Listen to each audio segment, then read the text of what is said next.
Hello and welcome to this space. I'm Tricia Pickren. I am a mentor and an energy worker. And this space is dedicated to your growth and your healing. And I hope that you find the videos in my channel to be supportive to you on your journey. If you are interested in learning more about my work and what I do or working with me, you can find me on my website, which is www.triciapickren.com. Or follow me on Instagram. I am always just a DM away, and I'm there at Tricia Pickren. So in this video today, I really want to talk to you about daily practices and why these are so beneficial to have in our lives. Not even necessarily daily practices. I'm going to call them regular practices, because if I'm being honest, there aren't a lot of things that I do every day. But I do have a lot of practices that are regular and that I do often to support myself.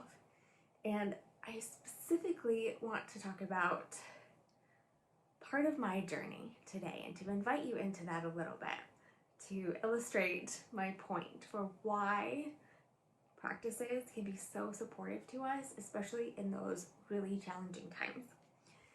I used to really struggle with anxiety and be a very anxious, fairly neurotic person who really struggled to do anything outside of my comfort zone, there were even days I couldn't get out of bed because I was so fearful and so anxious. And that is not a healthy place to be. But it was my reality for a long time. And over the years, I have holistically looked at my life and added in practices to support my anxiety. And I'm happy to say it's not something that I often struggle with anymore. It is something I live with, but that I have these tools that are supportive to help me through those times of high anxiety. So I am about 8 months postpartum right now, and I have had a lot or heightened anxiety as my hormones are shifting. But what I've really noticed this time around is that on those days that my anxiety is out of control, I'm not out of control. I have carefully and intentionally built my toolbox of supportive resources and practices so that when these things happen, I have things that I can do to support myself through these times and not let that anxiety spill over into my work, my life, my family, and my friends.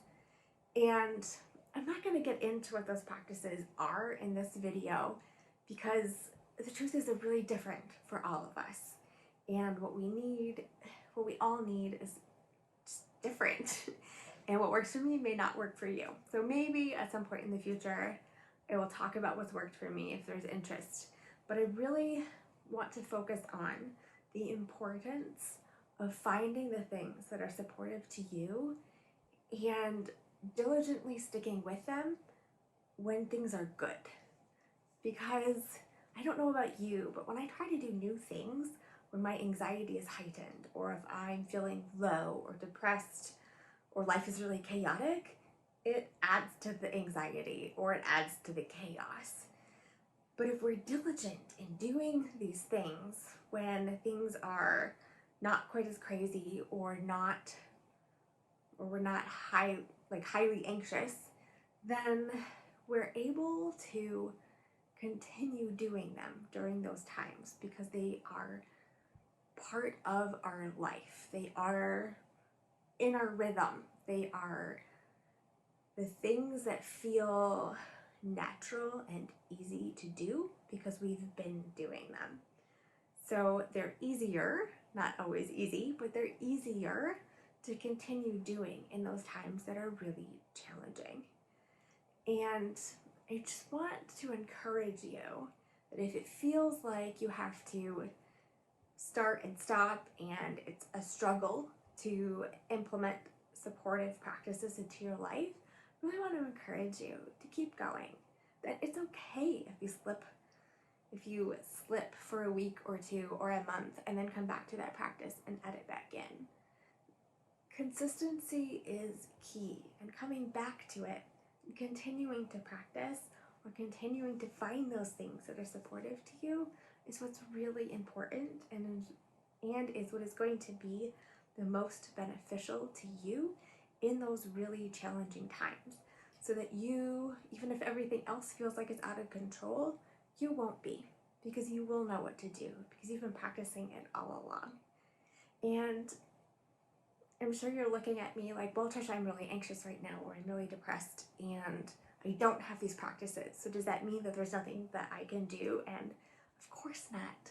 There is always something that you can do. And in this space, I want you to know that there is always hope. And my approach is always that there is more of what can I do with what I have. So if you are in that position where you don't have those practices implemented, but you're in a heightened emotional state, you want to look at things that are going to regulate your nervous system or de-escalate your nervous system. Those are the things that are going to be the most supportive to you in this time. And when things calm down, or when things are less heightened emotionally, or you're less anxious, start looking to those practices to add in that will be supportive to you the next time that happens. So I just really want to encourage you all to keep at it, that you've got this, you can do this, and your future self is going to thank you so much for being dedicated in your daily practices.